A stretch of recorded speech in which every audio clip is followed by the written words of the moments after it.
3 दिन बचे हैं और अभी कई बच्चों के, कई स्टूडेंट के दिमाग में काफ़ी कुछ कन्फ्यूजन चल रहा होगा कि अभी मात्र 3 दिन बचे हैं, हम क्या करें, क्या पढ़ें, क्या पढ़ना है, क्या छोड़ना है, कितनी चीज़ों को पढ़ना है, कितना टाइम देना है। तो देखो काफ़ी कुछ सवाल उनके मन में, दिमाग में चल रहे होंगे। तो अभी देखो मेरा ये वीडियो बनाने का एक छोटा-सा मकसद यही है कि इन 3 दिनों में बच्चों को क्या पढ़ना है? देखो पहले तो सबसे पहली बात तो ये है कि अभी आपको ज़्यादा स्ट्रेस, नर्वस नहीं होना है ज़्यादा, क्योंकि बोर्ड एग्ज़ाम है। ऐसा तो है नहीं कि आपने कोई प्रिपेयर नहीं किया है। अच्छे से आपने 12 महीने तक अच्छे से प्रिपेयर किया आपने इस एग्ज़ाम के लिए, बोर्ड के एग्ज़ाम के लिए। तो आप पूरी तरीके से आई थिंक आप पूरे कंफर्टेबल होंगे, काफ़ी कॉन्फिडेंट होंगे अपने एग्ज़ाम को देने के लिए। लेकिन इन 3 दिनों में आप देखो 6 तारीख से आपके 6 मार्च से आपके एग्ज़ाम शुरू हो रहे हैं 10वीं बोर्ड के, आरबीएससी का 10वीं बोर्ड के जो एग्ज़ाम शुरू हो रहे हैं। तो 3 दिनों में क्या करना है, क्या नहीं करना है देखिए। सबसे पहले तो अभी क्या करना है आपको, बुक को ज़्यादा, आपने जो भी सिलेबस पढ़ लिया है अच्छे से, 1 बार आपने, 2 बार, 3 बार, जितना भी आपने 4 बार आपने अच्छे से सिलेबस को कवर कर लिया है, रिवाइज़ कर लिया है, जो भी सारी चीज़ें पढ़ ली। देखो अब आपको क्या करना है, एनसीईआरटी बुक है जो आपके पास बुक है, उसको अभी के लिए थोड़ा-सा साइड में करो। तो साइड में मतलब ऐसा है कि आपको ऐसे नहीं कि सारी चीज़ों के, आपने अगर कोई नई चीज़ आप पढ़ना चाह रहे हो कि मैंने ये चीज़ नहीं पढ़ी है, तो उसको आप अभी के लिए थोड़ा अवॉइड करके जो चीज़ें आपने पढ़ी है, वो सारी चीज़ों पर भी फ़ोकस रखो, यानी कि रिवाइज़। अब आपको नई चीज़ें नहीं पढ़नी है, नई चीज़ जो आपने पढ़ ली उसको बार-बार रिवाइज़ करो, नोट्स बनाओ। सबसे पहले नोट्स, नोट्स बनाओ, आप छोटे-छोटे नोट्स बना सकते हो। आप ज़्यादा चैप्टर लेके बैठोगे, ज़्यादा टॉपिक्स लेके बैठोगे तो आप अभी कन्फ्यूज़ हो जाओगे कि मैं क्या पढूँ, कौन-सा रह गया, कौन-सा नहीं रह गया। तो इससे बढ़िया है कि आप क्या कर सकते हो अभी के लिए, नोट्स बनाओ छोटे-छोटे, वन लाइनर नोट्स बना सकते हो। छोटे-छोटे जो टॉपिक्स हैं उनको नोट्स बना सकते हो। अंडरलाइन जो आपने पढ़ रखी है, जो अंडरलाइन आपने कर पढ़ रखी, नोट्स कर रखी हो, उनको अच्छे से रीड करो, उनको अच्छे से पढ़ना है। ताकि उस आप छोटे देखो बेसिकली क्या होता है कि बोर्ड के, जैसे कि मैं अपने साइंस की बात करूँ तो उसमें आपको आपको जैसे कि आपको ऑप्शनल सवाल मिलेंगे, फिर ब्लैंक्स मिलेगी, वन लाइनर्स आंसर मिलेंगे, तो कहीं न कहीं ये काफ़ी हेल्पफुल रहते हैं। तो अभी के लिए क्या करना है आपको, नोट्स बना, जो नोट्स हैं वो बनाओ, उनको अच्छे से प्रिपेयर करो। जो नोट्स अगर आपको राइट करवाया गया है, लिखवाए गए हैं, उनको अच्छे से प्रिपेयर कर सकते हो। तो ये आपके लिए एक तो फ़ायदेमंद रहने वाला है। दूसरा सबसे बड़ा ये है कि कई बार ये भी रहता है कि बच्चों के देखो, अब जैसे कि मैं विज्ञान की बात करूँ तो इसमें काफ़ी डायग्रामेटिक चीज़ें भी होती है, डायग्राम्स भी आते हैं, तो आप उनको भी अच्छे से प्रैक्टिस कर सकते हो इन दिनों में कि आपको डायग्राम किस तरह से, अगर आपकी परफेक्ट प्रिपेयर आता है, नहीं आता है, उसकी भी आप अच्छे से यहाँ पर प्रिपेयर कर सकते हो। तो इस पर आप ज़्यादा अभी के लिए, एक तो इन पहले इस बात पर ज़्यादा फोकस करना है। दूसरी बात ये है, इसके बाद में अगर बात करूँ इसके अलावा, देखिए ये नोट्स की मैंने बात की, पहला जो मेरा पॉइंट था ये था कि जैसे नोट्स बनाओ, उसको अच्छे से रिवाइज़ करो, अच्छे से पढ़ो उनको। फिर मैं बात करता हूँ अपने, अगर मैं बात करूँ अगर देखिए, अगर दूसरे के अंदर बात करूँ, जैसे कि अगर ये अपने बात करते हैं, चलिए अगर बात करें अपने इसके अलावा कौन-सी चीज़ों पर और फ़ोकस करना है, देखिए और अगर बात करें हम, जैसे कि अगर आपको बताया जाए कि और कौन-सा चीज़ों पर फ़ोकस करना है, तो देखिए दूसरा मेरा पॉइंट है, दूसरा पॉइंट होता है डिवाइड कर, यानी कि डिवाइड कर सब्जेक्ट। डिवाइड कर सब्जेक्ट, मेरा कहने का मतलब ये है कि अभी के लिए आपके पास जितने भी सब्जेक्ट्स आपके पास, मेनली अभी 10वीं बोर्ड के अंदर 6 सब्जेक्ट्स हैं। तो आप क्या कर सकते हो, अभी के लिए 3 दिन बचे हैं। आपका जो पहला पेपर है, उसको अच्छे से अभी 2 दिन, अभी अब देखो आपके एग्ज़ाम के बीच में गैप भी है, छुट्टियाँ भी है, वैकेशन भी हैं, तो उसको भी आप अच्छे से यूटिलाइज़ कर सकते हो आने वाले एग्ज़ाम को, कि भई 2-3 दिन की छुट्टी है तो उसको अच्छे से कवर कर, अभी के लिए मान लो आपका फर्स्ट पेपर होने वाला है। तो आप क्या कर सकते हो, अपना एक टाइम टेबल के हिसाब से आप सब्जेक्ट को क्या कर सकते हो, डिवाइड कर सकते हो, सब्जेक्ट को डिवाइड कर सकते हो, ताकि आपको इससे ये अंदाज़ा हो जाएगा कि मुझे कौन सी सब्जेक्ट कब पढ़नी है। आप अगर सब लेके बैठ जाओगे, 10 7 और 6 के 6 सब्जेक्ट की बुक आप साथ में लेके बैठ जाओगे, तो आपको कन्फ्यूजन रहेगा कि मैं क्या पढूँ। इसलिए सबसे पहले जो आपका एग्ज़ाम है, पेपर है, उसको अच्छे से अभी, जैसे कि अभी 3 दिन का समय है मान लो आपके पास, तो 3 दिन में अच्छे से उस सब पेपर को अच्छे से, जो एग्ज़ाम है उसको अच्छे से सब्जेक्ट कवर कर लो। साथ में लेके बैठ जाओगे, कन्फ्यूज़ हो जाओगे, काफ़ी डाउट्स रहेंगे, आप पढ़ नहीं पाओगे। जो पेपर है उसको अच्छे से लो, उसको पकड़ो, और जो भी चीज़ें आपने पढ़ी है, जो जो भी ग्रामर है, जैसे कि इंग्लिश की मैं बात कर रहा हूँ, अंग्रेजी की बात कर रहा था, जिसमें ग्रामर है, आपने जो ग्रामर पढ़ाई, ग्रामर पर ज़्यादा वेटेज ध्यान रखना है। ग्रामर का वेटेज बोर्ड एग्जाम में भी ज़्यादा होता है, तो ग्रामर पर ज़्यादा फोकस रखना है। इसके अलावा जो आपके थ्योरेटिकल या बुक्स से रिलेटेड चीज़ें हैं, उसको भी आप अच्छे से इन दोनों में अच्छे से कवर कर सकते हो। तो डिवाइड कर सकते हो, डिवाइड कर करके सब्जेक्ट को, यानी कि एक एक सब्जेक्ट को इतना टाइम दे दे के जिस दिन जब एग्ज़ाम हो, उस एग्ज़ाम से पहले आप उसको अच्छे से कवर कर सकते हो, ताकि आपका समय कंफ्यूज भी नहीं होंगे और आपका जो एक सब्जेक्ट का जो टॉपिक है या एक सब्जेक्ट वो आपको अच्छे से कवर हो जाएगी। आप 2 बुक्स लेकर बैठोगे कि मैं ये भी साथ में पढूँ, ये भी साथ में, तो आपको कन्फ्यूजन क्रिएट होगा और आप काफ़ी कुछ मिस भी कर सकते हो। तो एक बार अच्छे से सब्जेक्ट को कवर करके, डिवाइड करके, फिर आप उसको क्या कर सकते हो, कवर कर सकते हो। तो मैं यहाँ पर मैंने अंग्रेजी का बताया, अच्छे से बुक कवर कर दो, अच्छे से आपके स्टोरीज वगैरह जितनी भी ग्रामर ग्रामर के अंदर चीज़ें हैं, उसको अच्छे से आप 2-3 दिन में एक सब्जेक्ट को लेकर कवर कर सकते हो। फिर बात करें, जो चीज़ें अगर आ रही है उसको अच्छे से रिवाइज करते रहो, नहीं आ रही है उसको थोड़ा-सा अगर आप देखना चाहते हो तो उसको 1-2 दिन में आप देख सकते हो अच्छे से। अगर आपको लग रहा है कि मैं इसमें उसको मैं प्रिपेयर कर सकता हूँ, तो वो चीज़ भी आप कर सकते हो।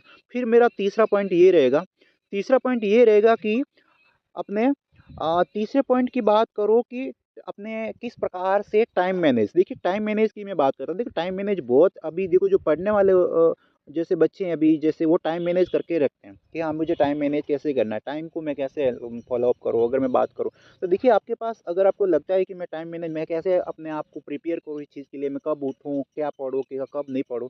देखिए सबसे पहले तो आपको पता है, अगर आप 4 बजे सुबह उठते हो, 4 बजे अच्छे से उठ लो।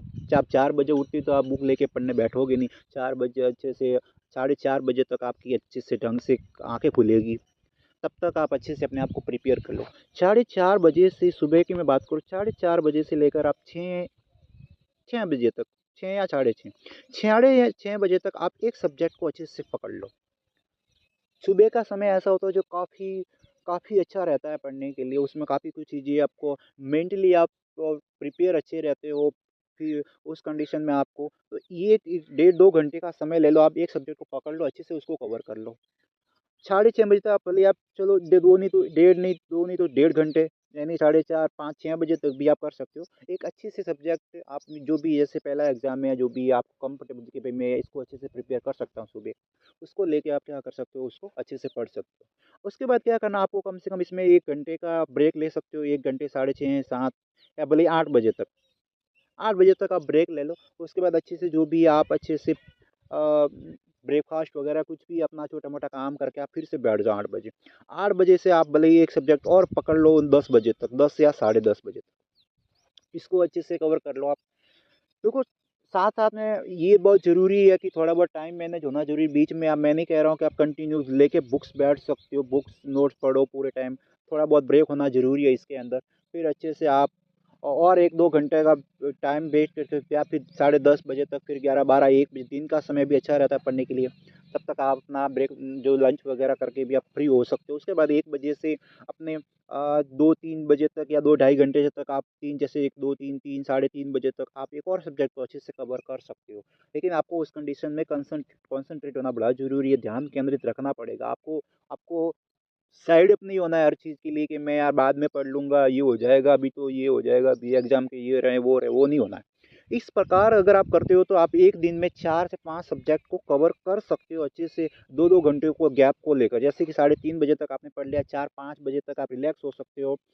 5 बजे के बाद रिलैक्स भले ही अच्छे हो सकते हो, 5 से साढ़े 5 बजे आप फिर से एक वो सब्जेक्ट लेकर बैठ जाओ। तो अगर आप साढ़े 5, 6, साढ़े 7 बजे तक आप एक और सब्जेक्ट, तो आपके 4 सब्जेक्ट, तो अगर आप 2-2 घंटे भी कर रहे हो ना अच्छे से, तो आपके 4 सब्जेक्ट तो अच्छे से हो जाएगी। डेढ़ 2 घंटे तक कर रहे हो तो 4 सब्जेक्ट अच्छे से हो सकती है। तो इस प्रकार से आप दिन के अंदर टाइम मैनेज करके, मैं नहीं कह रहा हूँ कि आप कंटिन्यू पढ़ते रहो। आप समय बीच में 1 घंटा, डेढ़ घंटा रेस्ट कर सकते हो, गैप ले सकते हो, रिलैक्स हो सकते हो, खुद को रिलैक्स करा सकते हो। तो ये सारी चीज़ें भी एक आप करके दिन में अगर आप 2-2 घंटे करके 3-4 सब्जेक्ट को अच्छे से कवर कर सकते हो। कंटिन्यूअसली पढ़ोगे तो आप बोरियत हो जाएगी, आपको स्ट्रेस, वो सारी चीज़ें दिमाग में खुलती रहेगी, तो ये भी रिलैक्स होना भी बहुत ही ज़रूरी है। इन चीज़ों का भी आपको अच्छे से ध्यान में रखना है। तो अगर आप टाइम मैनेज के साथ में सिस्टमैटिक प्लानिंग की तरह पढ़ोगे तो आपको कोई डाउट नहीं रहेगा, कोई कन्फ्यूजन क्रिएट नहीं होगा, आपको लगेगा कि मेरी हर एक सब्जेक्ट क्लियर है, मुझे सब कुछ आता है। तो इन चीज़ों का पूरा ध्यान रखना है। इसके अलावा एक चीज़ और ध्यान रखनी है कि बेसिकली क्या करना है आपको, एक फ्रीली और कॉन्सेंट्रेट होके। आप ऐसे नहीं कि बुक लेकर बैठ रहे हो, बस सामने बुक रखी है और आप देख रहे हो बुक को सिर्फ, या कभी इधर जा रहे हो, कभी इस चीज़ के लिए, तो उससे आपका माइंड डाइवर्ट होगा, भ्रमित होंगे आप, और फिर आपका मन नहीं करेगा। तो इन चीज़ों का अच्छे से एक ध्यान में रखना। इसके अलावा मैं एक छोटा सा टॉपिक यहाँ पर एक और करता हूँ, ऐड करता हूँ। चौथा टॉपिक है कि एग्ज़ाम के एक दिन पहले क्या करें। एग्ज़ाम के एक दिन पहले क्या करें? देखो, जैसे कि आपका एग्ज़ाम 6 तारीख से है, एग्ज़ाम के एक दिन पहले क्या? तो देखो, एग्ज़ाम के एक दिन पहले आप देखो, उस कंडीशन में आप क्या कर सकते हो? उस कंडीशन में आप देखो क्या कर सकते हो, अपने आप को पूरा रिलैक्स, और अगर आप चाहते हो देखो, एग्ज़ाम से एक दिन पहले आप पूरे दिन लेके बैठ जाओगे किताब, तो काफ़ी कंफ्यूज हो आप, काफ़ी मतलब अपने आप को ना मेंटली वीकनेस कर दोगे। उस कंडीशन में आप एक दिन पहले आप रिलैक्स हो जाओ पूरी तरीके से। मैं कहता हूँ कि पढ़ो, ठीक है, आप ज़्यादा पढ़ोगे तो पढ़ सकते हो। अगर आप कंफर्ट उस कंडीशन में रिलैक्स महसूस हाँ मैं कर सकता हूँ, तो उस कंडीशन नहीं तो फ्रीली हो जाओ आराम से, बिंदास कि कल एग्ज़ाम है, हमने सब कवर कर लिया, आज जो होगा देखा जाएगा। अपने अच्छा, अगर आप कॉन्फिडेंट हो, आप 100% कॉन्फिडेंट हो कि मेरा पेपर बहुत अच्छा जाने वाला है, मैंने अच्छे से सब प्रिपेयर कर लिया है। जैसे पहला पेपर आपके अंग्रेजी का है, तो मैंने अच्छे से पेपर कर लिया है, ग्रामर पढ़ लिया है, बुक्स कर ली है, स्टोरीज मेरे को याद है, पैसेज याद है, पैराग्राफ याद है, मेरे को लेटर याद है, सब याद है। तो आप अच्छे से, अगर आप कंफर्टेबल हो, कॉन्फिडेंट हो, तो आपको बिंदास होके एक दिन पहले फ्री होके, नहीं पढ़ो तो भी आपको सब याद है, तो आप बिना उस कंडीशन में भी आप अच्छे से एग्ज़ाम देने सुबह जा सकते हो। एक चीज़ हमेशा ध्यान रखनी है, जब भी आप पेपर देखो, बिना एकदम लंबी गहरी ब्रीथिंग करके सांस लेके रिलैक्स होकर फिर आप पेपर देना शुरू करो, ताकि आप रिलैक्स पे महसूस करोगे। नर्वसनेस आपको नहीं होगी, घबराहट नहीं होगी, डर नहीं होगा उस चीज़ का। जब आप एक पेपर देने आओगे, बाद जब बाहर आओगे ना, तो आपको अपने आप कॉन्फिडेंट हो जाएगा, कॉन्फिडेंस मिलेगा कि हाँ मैंने कितना अच्छे से पेपर को किया है। तो आने वाले एग्ज़ाम के लिए आप फुली मेंटली अच्छे से प्रिपेयर हो सकते हो। फिर आपको डर नहीं लगेगा, कोई आपको घबराहट महसूस नहीं होगी। तो इन चीज़ों का भी अच्छे से आपको ध्यान में रखना है, इस चीज़ का भी अच्छे से ध्यान में रखना है। बाकी एक और छोटी चीज़ है कि अगर आपको कोई सब्जेक्ट स्ट्रॉन्ग है, काफ़ी स्ट्रॉन्ग, मजबूत स्ट्रॉन्ग, जैसे आपकी कोई साइंस अच्छी पकड़ है आपकी, तो आप उसको अच्छे से कवर कर लिया आपने, तो फिर उसको आप थोड़ा बहुत भी पढ़ सकते हो उस कंडीशन में एग्ज़ाम से पहले, तो भी आपका अच्छा हो जाएगा। कोई भी सब्जेक्ट मान लो आपके कमज़ोर है, कि मेरी कमज़ोरी, किसी की मैथ्स कमज़ोर है, किसी की कोई सब्जेक्ट कमज़ोर है, तो उसमें आपको थोड़ा-सा नहीं, उस समय कंडीशन में आपको जितना लगता है उतना आपको फ़ोकस देना पड़ेगा, ध्यान देना पड़ेगा, ताकि अच्छे से वो कवर हो जाए। तो मेरा कहने का मतलब है कि जितनी भी सब्जेक्ट हो आपके हिसाब से इक्वली होती है, क्योंकि आपको पास होने के लिए सब में इक्वली नंबर लाने पड़ते हैं। तो उस कंडीशन में पासिंग मार्क्स तो लाने ही पड़ते हैं, तो आपको इक्वली मानना है सबको। ऐसे नहीं कि मेरी ये सब्जेक्ट मजबूत है, ये कमज़ोर है तो मैं इसको नहीं पढ़ूँ, स्ट्रॉन्ग है तो इसको मैं नहीं पढ़ूँ, कमज़ोर है तो मैं इसको लेके बैठा हूँ, ये भी नहीं। आपको सभी समय को बराबर समय देना होगा सब्जेक्ट को, ताकि अच्छे से आपका पेपर कवर हो जाए। नहीं तो फिर एक में अच्छा पकड़ रहेगा, दूसरे में मार्क्स कम आ जाएँगे, तो फिर ये भी, इससे भी आपके परसेंटेज डाउन होने के चांसेस पूरे रहते हैं। तो ये मैंने आपको कुछ 3, 4, 5 बातें बताई एग्ज़ाम से रिलेटेड, कि आपको क्या करना है 2-3 दिनों के अंदर, 3 दिनों में क्या करना है, क्या नहीं करना है, क्या पढ़ना है, क्या प्रिपेयर करना है, ताकि आप अच्छे से मेंटली प्रिपेयर हो जाए और आपको कन्फ्यूजन भी नहीं हो, और अच्छे से एग्ज़ाम दे सको। और दूसरी बात, जो भी पेपर होगा, जैसे कि आपके पेपर होता है, तो मैं पूरी कोशिश प्रयास करूँगा कि जो पेपर के दिन ही आपको उसका सॉल्यूशन बताया जाए, उसका एनालिसिस करवाया जाए पेपर